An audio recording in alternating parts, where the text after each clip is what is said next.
up your ass, you'll floss your teeth with my shoelaces, nigga. Play with me, bruh. Don't play with me, bruh. Don't play with mine, bruh.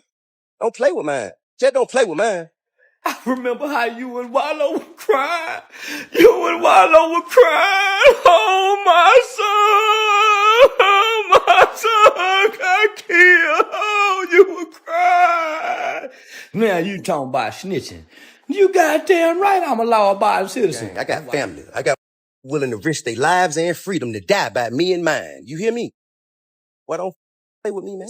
Charleston White built his whole image on shock value and reckless disrespect, but this time he aimed at the wrong target.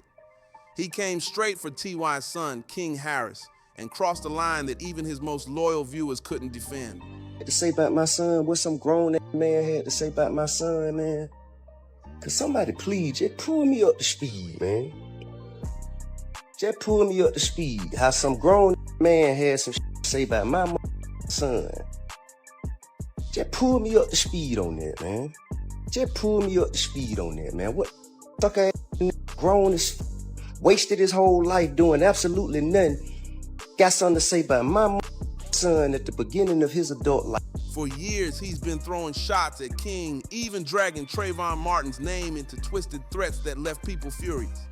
When you start targeting a man's child, that's a boundary you don't step over. T.I. finally stepped up, not just as a rapper, but as a father ready to protect his son. And the message he sent Charleston couldn't be clearer. Charleston thought it was just another rant, calling King a nobody just to get clicks. But this time, he miscalculated big time. People are saying his bitterness comes from watching King earn respect and attention that Charleston never got, even back in his so-called prime. At 48 years old, with the platform shrinking by the day and legal issues stacking up, Charleston's jealousy is showing heavy. He's been aiming his frustration at King's rising influence. I'm a nobody. Your son a nobody now. But now the man who bragged about fearing no one is reportedly too nervous to even log on, realizing he might have pushed things into dangerous territory. T.I. didn't pull punches either. He called Charleston straight up miserable for dragging kids just to stay relevant. I ain't in no gang. I got family. I got who willing to risk their lives and freedom to die by me and mine. You hear me? Why don't play with me, man? Don't play with my child. And the contrast is sharp. While King at 20 already has respect, opportunities, and family backing him, Charleston's resume is full of arrests, snitching on his own people, and humiliating antics like pepper spraying cats and getting whooped at shows. T.I. ripped Charleston's so-called legacy to pieces, calling it exactly what it is, a clown act. And the truth burns deep. King represents everything Charleston will never be. Young, talented, loved, and backed by a family that rides for him. Charleston White keeps aiming at successful black families just to keep his name buzzing, but meanwhile, his own world is falling apart. I put my foot so far up your ass, you'll floss your teeth with my Don't play with me, bruh. Don't play with me, bruh. After holding back for months, T.I. finally broke his silence with a chilling warning. Play with my child. That's it. No games, no passes, no second chances. But Charleston's wild rants aren't just about jealousy. They sound like the cries of a man in total free fall. His quick rise back in 2023 already feels like a distant memory, replaced by courtroom dates and public meltdowns. In October 2024, he got arrested in Tarrant County, Texas, on charges of animal cruelty and aggravated assault with a deadly weapon. Reports claim he pepper sprayed a cat, something so outrageous it even stunned his own followers. Being held without bond proved authorities weren't taking his antics lightly. Yeah, and he going to jail again. He ain't grew up tough like his daddy. Then in February 2025, the cycle continued. Another arrest, this time for assault. He got released after a few days, but the pattern was loud and clear. Repeat offenses, reckless behavior, and no signs of changing. Meanwhile, T.I. doubled down, making it plain. Nobody's going to use his son as bait for clout. People close to T, I say he's ready to protect his family by any means necessary. And when you stack Charleston's messy past, snitching on friends, constant arrests, ugly fights, the irony is hard to miss. I'm in that Razor, yellow. Yeah. That nigga T.I. son say. A man drowning in betrayal and legal drama really thinks he's in position to judge King Harris? That's pure hypocrisy. Charleston's troubled backstory sheds light on his twisted path. Born in Fort Worth, Texas in 1977, his early years were nothing but chaos. At just 14, he took part in a robbery that ended in a man losing his life, landing him 7 years in juvenile detention. While locked up, he even lost his right eye in an accident.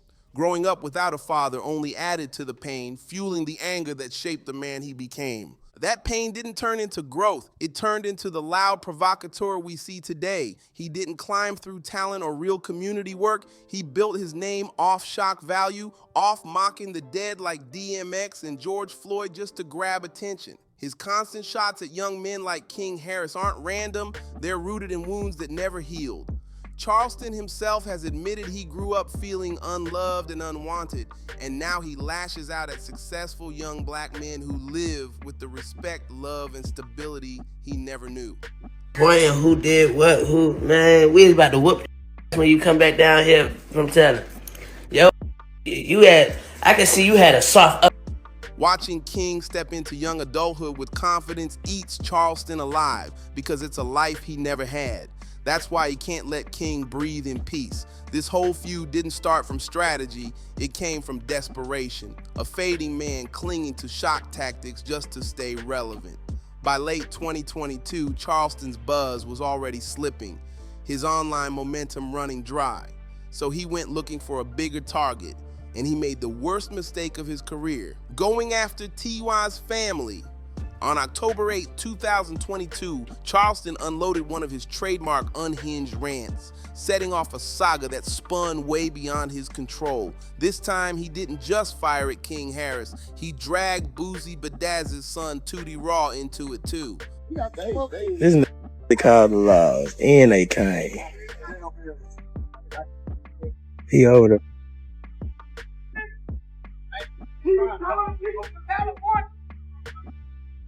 Both young men had recent run-ins with the law, and King's September 2022 arrest gave Charleston the opening he pounced on like a hungry predator. But instead of offering the guidance he always pretends to stand for, Charleston went low. He mocked King's looks, laughed at his future, and predicted failure with twisted excitement. That wasn't tough love, it was straight bullying, and it exposed what really fuels him. He thrives on tearing down young black men who shine in ways he never could. King Harris, though, wasn't about to sit quiet. On October 9th, just one day after Charleston's rant, King hopped on Instagram Live and fired back. He didn't just hurl insults, he calmly called him out, labeling him a snitch and a coward who preyed on the youth for clout. And to make it sting worse, King exposed Charleston's history of cooperating with law enforcement and even bragging about it. At just 18, King showed more composure than a man pushing 50, and that humiliation hit Charleston harder than any insult. His tough guy mask cracked wide open in front of everybody because he couldn't handle being outclassed by a teenager, but instead of backing down, Charleston spiraled. On October 10th, 2022, he went even darker, dropping threats and dragging Trayvon Martin and George Zimmerman's names into the mess. That was the moment he crossed into dangerous territory that should have ended his career for good. Don't play with mine. I ain't finna say no name. I don't play police game. If I go to jail, it's gonna be for something. It's gonna be for something. I don't play no police game, man. I don't play no police game. This wasn't trolling anymore. It was a grown man targeting a rapper's child while weaponizing one of the most painful cases in modern black history. Fans were disgusted, calling it the final straw. Using racial tragedy as a weapon against a teenager showed just how twisted and dangerous Charleston's shock jock act had really become. Charleston didn't stop at reckless talk. He went even further. He bragged about calling up Atlanta police and even reaching out to Fulton County DA Fannie Willis, trying to get King Harris locked up. For a man who constantly claims he's about helping the youth, his eagerness to toss a teenager into the system exposed him as a fraud. It confirmed what people had been saying all along. Charleston doesn't guide young men. He tries to break them down. When I caught wind of those threats, his patience ran out instantly. T.I. and Charleston White are back in the news. It seems like they're setting up a boxing match between each other. Guess T.I. didn't like what Charleston White had to say about his son, King. On October 10th, 2022, he clapped back with fire, making it clear Charleston had crossed a line that could never be undone. This wasn't rap beef. This wasn't about clout. This was a father stepping into the battlefield to defend his child with raw, unstoppable energy. At that time, T.I. was busy doing comedy shows and business moves outside of music. But the second Charleston put King's safety on the line, Tip flipped right back into warrior mode. He told the world he'd risk his freedom, his name, even his entire legacy if that's what it took to protect his son. That's the difference here. T.I. has everything to lose, while Charleston's got nothing but a loud mouth and a desperate need for attention. After the threats, there was even a phone call set up on October 10th to calm things down. But Charleston fumbled the chance. Instead of de-escalating, he bragged that the call didn't work and twisted it into more drama. Then he pulled his most clownish move yet, challenging T.I. to a celebrity boxing match.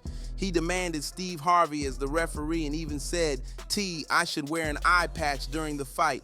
Picture that. This is a man who threatened a child, then tried to turn it into a circus act for pay-per-view clout.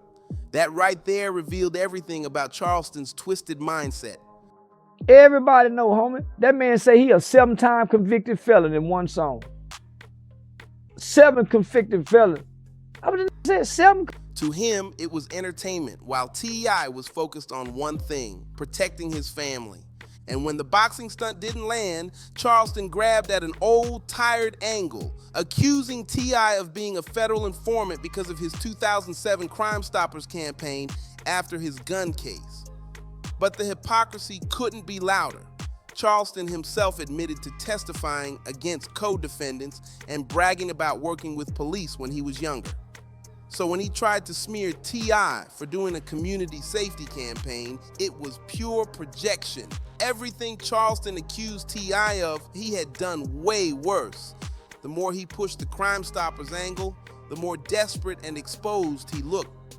By November 2022, T.I. had already answered the noise through music. He slid onto Juicy Fruit's track Step In, and many saw it as a slick diss aimed straight at Charleston White. The bars cut deep but stayed polished. T.I. dismantled Charleston's credibility without ever dropping into the gutter. That's the beauty of it. Pure artistry doing the damage. Charleston, completely missing the point, turned around and praised the record. He even begged to be on the remix. That's how thirsty he was for validation. Even being dissed by a superstar felt like a win to him. Proof that someone of importance actually noticed him. That's the cycle Charleston lives off. Humiliation doesn't humble him, it fuels him. Every clapback, every insult, he flips into content like it's oxygen. Without attention, Charleston is nothing. That's why he keeps circling back to King Harris, waiting for any stumble, any mistake, just to swoop in and attack with cruelty. Then when the backlash hits, he flips the script and plays the victim. Charleston's whole playbook is predictable. Provoke, mock, then cry for sympathy. That's the only way he knows how to exist. And his obsession with King didn't burn out in 2022. It just kept coming back, lined up with King's life changes or struggles. Each time King hit the headlines, Charleston moved like a vulture, circling the story, waiting to pounce with another wave of insults just to stay relevant. Man who ain't got going on, ain't got no real talent, can't do nothing but kick up dust and wait on that fall down so they get dirty and some clout get to them. I know that's how niggas get paid. That's the disturbing part. He waits for weakness. Whenever King shows vulnerability, Charleston turns it into ammo. For a man who constantly says he uplifts the youth, his actions show the opposite. He's not mentoring, he's hunting. And if you peel back the layers, you see it's bigger than King alone. Charleston's real fixation is tearing down successful black families. He's admitted himself. He grew up unloved, unwanted, rejected. Those scars turned into bitterness that never healed. No father figure, no stability, no pride to lean on. So when he sees T.I. giving his kids the kind of love and guidance he never had, it cuts him to the core. That's why King is his favorite target. King symbolizes everything Charleston never reached: youth, love, opportunity, and a bright future he can't touch. Instead of facing his own trauma, Charleston projects it, dragging others down into his misery. That's why he could make threats against a teenager, then flip it into a circus boxing idea. It showed just how warped his boundaries are. To him, nothing is sacred. Everything's content, even a child's safety. Meanwhile, T.I. showed the exact opposite energy. Each time Charleston tried to push the feud for clicks, Tip stood firm like a father protecting his legacy. Charleston wanted chaos for views, but T.I. made one thing clear: his son's safety will never be for entertainment, and that's exactly why the public rallied behind him. The streets always respect real fatherhood, not clout chasing dressed up as truth. What's crazy is how Charleston keeps flipping his attacks just to stretch his fame a little longer. One week he mocks King's looks, the next he calls T.I. an informant, then he threatens legal action. It's a merry-go-round of nonsense designed to keep people talking. But the harder he tries, the more obvious it becomes. He's not fearless, he's desperate. Even his own supporters cringe when he crosses lines that no entertainer should. His comments about Trayvon Martin prove there are no limits to his recklessness. And once you step into that territory, there's no walking it back. That's why his online presence feels shaky. Every live stream looks like another meltdown waiting to explode. And through it all, King Harris has never folded. He keeps pushing forward, carving out his own lane despite the constant jabs. When he clapped back in 2022, it wasn't just defense, it was a declaration. He refused to let trolls define him. He stood tall, stayed composed, and exposed Charleston's immaturity for the world to see. Think about it, watching a teenager handle pressure with grace while a grown man unravels in public says everything you need to know. King's got family, opportunity, and a future wide open ahead of him. Charleston, he's got controversy, mugshots, and regret. The irony stings. He claims to be an activist guiding youth, but how can you mentor kids when you publicly attack them, try to get them locked up, and even threaten their lives? His past, violence, animal cruelty charges, endless legal trouble, shows one thing: he never grew past chaos. Instead of healing, Charleston monetized dysfunction, packaging his own spiral as entertainment. But now the world sees it for what it is. His story doesn't look like leadership. It looks like wasted potential. This feud laid it bare. On one side, you've got T.I., a father, a provider, a man ready to risk everything to protect his child. On the other side, Charleston White, a provocateur clinging to attention by dragging kids into his storm. The contrast couldn't be sharper, which is exactly why the people side with T.I. You don't need to bump his music to understand it. A father's duty to protect his family outweighs the antics of a man who's already lost everything that truly matters. Charleston thought targeting King Harris would give him another viral run, but all he exposed was the fragility of his own platform. T.I.'s warning was crystal clear: play with my child and there will be consequences. That's a message any parent can understand. When family is attacked, all bets are off. Charleston learned that lesson the hard way, and the scars from this feud will outlast any rant, any live stream, any stunt. Because when you strip it down, Charleston's story is one of wasted opportunities and chosen chaos. T.I.'s story is one of fatherhood, loyalty, and standing firm for his blood. And King Harris, his journey is just beginning, marked by resilience, maturity, and a strength that proves he's more than ready for the spotlight. No troll can dim that light. And that's it, fam. If you rocked with this breakdown, make sure you like, subscribe, drop a comment, and share it with somebody, and I'll catch you on the next one.